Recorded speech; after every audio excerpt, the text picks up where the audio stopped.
வணக்கம். வாங்க இன்றைக்கி வீடியோவில் தோசை கல் எப்படி பழகலான்றதாங்க ஒரு வீடியோ போட போகிறேன். உங்களுக்கு தெரிஞ்ச டிப்ஸை என் கூட ஷேர் பண்ணுங்கள். ஃபஸ்ட்டு நான் அமேசானில் இதை வாங்கினேன். 12 இன்ச்சு சைஸு, கொஞ்சம் நல்ல பெரிய சைஸ் தான். ஃபஸ்ட்டு இந்த மாதிரி தண்ணியில் கழுவிடுங்க. கழுவிட்டு அதுக்கப்புறமா ஜெல்லோ இல்லை நம்ம பாத்திரம் கழுவுற சோப்போ பயன்படுத்தி நல்லா வாஷ் பண்ணி எடுத்துக்கோங்க. ஸ்க்ரப்பர் வச்சு நல்லா தேய்ச்சிடுங்க. அதுக்கப்புறமா அடுப்பில் வச்சுட்டு நல்லா காய வச்சுட்டு எண்ணெயை நல்லா விட்டுட்டு வெங்காயம் கட் பண்ணி நல்லா வதக்கிடுங்க. வதக்கி அதை எடுத்து கொட்டிட்டு திரும்பவும் நான் தோசை ஊற்றி பார்த்தா வரல. அந்த வீடியோ ஸ்கிப் ஆகிடுச்சி.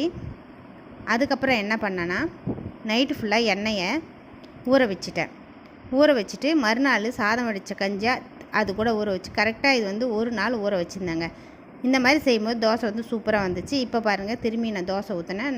நல்லா சூப்பராக தோசை வந்துச்சுங்க. இந்த வீடியோ பிடிச்சிருந்தனா லைக் பண்ணுங்கள், ஷேர் பண்ணுங்கள், கமெண்ட் பண்ணுங்கள். நன்றி.